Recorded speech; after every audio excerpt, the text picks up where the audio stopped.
Saint Martin the Confessor, Pope of Rome. April 14th, Pope Martin courageously defends Orthodox Christology against imperial heresy, leading to his arrest, brutal trial, and death in exile.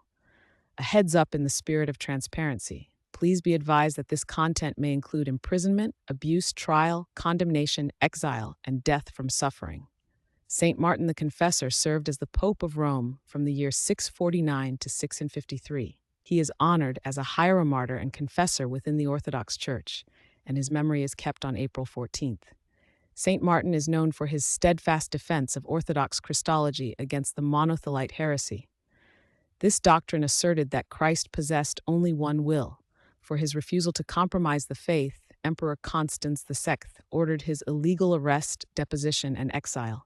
He reposed in exile due to the sufferings he endured, a witness for the true faith. Martin was born in the region of Tuscany, Italy. He received a good education and was recognized for his intelligence and piety. Before his election to the Roman See, he served as a papal apocricarius, a representative, in Constantinople.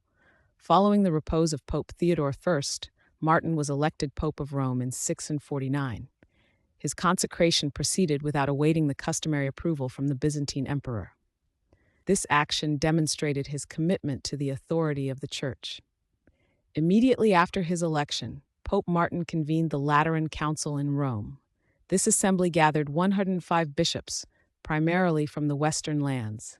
The council's central purpose was to condemn the monothelite heresy, which Emperor Constans II and the patriarchs of Constantinople promoted.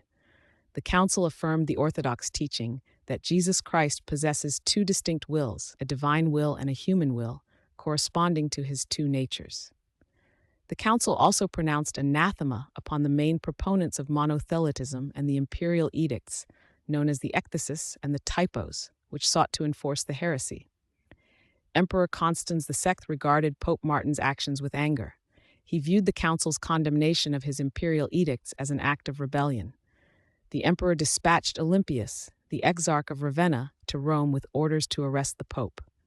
Olympius's initial attempts to carry out this command did not succeed. Later, a new exarch, Theodore Calliopas, arrived in Rome with a military force. In 653, he entered the Lateran Basilica. He accused the pope of treason against the empire and arrested the ailing pontiff with force. Pope Martin was taken from Rome against his will. He endured a long and harsh sea voyage to Constantinople, which lasted nearly a year. In Constantinople, he was held in prison. He was subjected to abuse and denied basic necessities. He was then brought to trial before the Senate. The charges were political, alleging treason and conspiracy. The underlying religious reasons for his persecution were not acknowledged.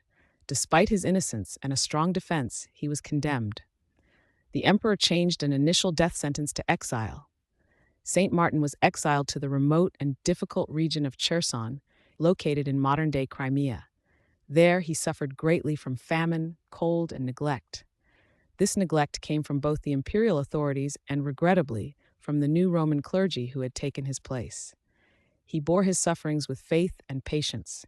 He wrote letters expressing his unwavering commitment to orthodoxy and his pain at being abandoned. He reposed in Cherson in 655, a consequence of the extreme hardships he endured.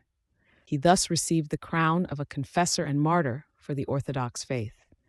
His steadfast witness to the truth ultimately contributed to the condemnation of monothelitism at the Sixth Ecumenical Council, which took place in 680-681.